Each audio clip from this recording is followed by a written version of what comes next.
Hi friends and family, இன்றைக்கி என்ன டிஷ்ஷுன்னு பார்த்தீங்கன்னா, நல்லாவே கிராமத்து ஸ்டைலில் கத்திரிக்காய் வெள்ளை சுண்டல் போட்ட புளிக்குழம்பு பார்க்க போகிறோம். இது டேஸ்ட்டு ரொம்பவே சுவையாக சூப்பராக இருக்கும். வாங்க வீடியோக்குள்ளே போகலாம். ஒரு கடாயில் எண்ணெய் ஊற்றிக்கிட்டு கொஞ்சம் சீரகம், கொஞ்சம் மிளகு, பச்சை கருவேப்பிலை, பூண்டு 7-8 பல்லு ஆட் பண்ணி நல்லா ஃப்ரை பண்ணிவிட்டு, அது ப்ரௌன் கலர் வர வரைக்கும் ஃப்ரை பண்ணிவிட்டு, அப்புறம் இஞ்சி கொஞ்சம், அப்புறம் பட்டம், பிரிஞ்சி இலை, சோம்பு 2 கிராம் இதெல்லாம் போட்டு நல்லா ஃப்ரை பண்ணிக்கலாம் வெங்காயத்தோட. அப்புறம் துருவி வச்ச தேங்காயும் இது கூட போட்டுக்கோங்க.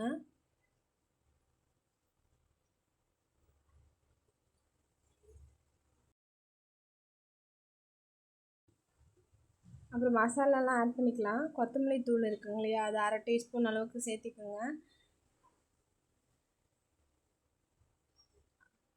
நெக்ஸ்ட் வந்து கரம் மசாலா இருக்குங்க இல்லையா ஆச்சியில், அது ஒரு 1/2 டீஸ்பூன் சேர்த்திக்கோங்க.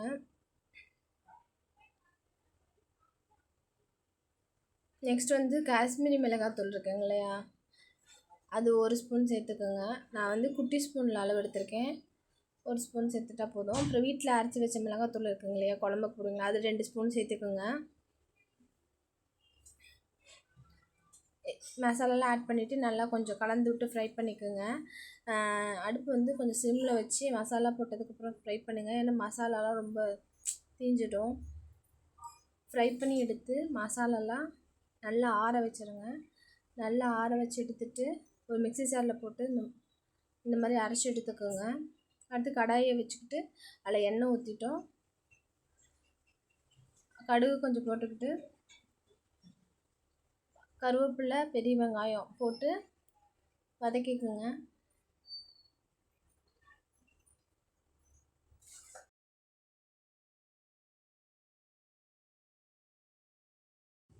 வெங்காயத்தோட மஞ்சத்தூள், உப்பு தேவையான அளவு போட்டு நல்லா வதக்கிக்கோங்க. அதில் வந்து பெரிய சைஸ் தக்காளி இருந்தால் 1 சேர்த்துக்குங்க, சின்ன சைஸ் வந்து 2 தக்காளி சேர்த்துக்குங்க. தக்காளியும் சேர்த்து நல்லா வதக்கிக்கோங்க.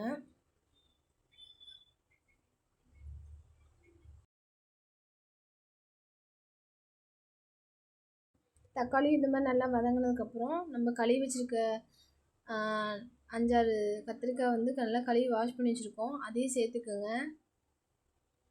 சேர்த்து நல்லா மிக்ஸ் பண்ணி விட்டுக்கோங்க. இப்போ அதோட நைட்டே ஊற வச்சுருக்கேன் வெள்ளை சுண்டல் 200 கிராம் அளவுக்கு, அதையும் ஆட் பண்ணிக்கோங்க. ஆட் பண்ணி நல்லா மிக்ஸ் பண்ணி விட்டுக்குங்க.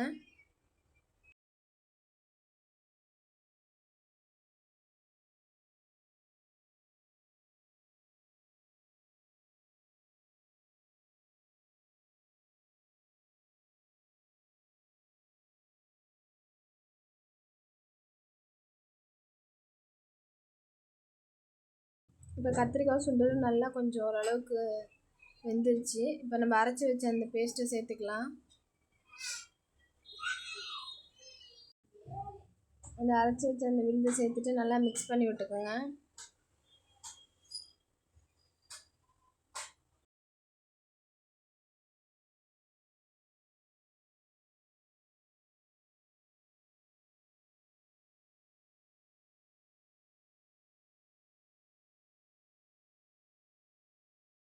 மிக்ஸியை கொஞ்சம் கழுவி அந்த தண்ணியை அதில் ஆட் பண்ணிக்கலாம். ஆட் பண்ணி நல்லா மிக்ஸ் பண்ணி விட்டுருங்க.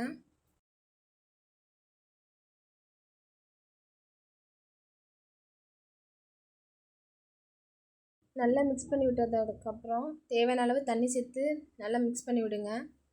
தண்ணி சேர்த்ததுக்கப்புறம் ஒரு 5 நிமிஷம் கொதிக்க விடுங்க குழம்ப. அதுக்கப்புறம் நம்ம புளிக்கரைசலை வந்து கொஞ்சமாக ஊற வச்சு காய்ச்சி வச்சுருக்கோம், அதை ஆட் பண்ணி மிக்ஸ் பண்ணி விட்டு நல்லா ஒரு 10 நிமிஷம் கொதிக்க வச்சிங்கன்னா இந்த எண்ணெய் மேலே பிரிஞ்சு வரும். இந்த மாதிரி வந்ததுக்கப்புறம் அவ்வளோதான், நம்ம குழம்பு தயாராச்சுங்க.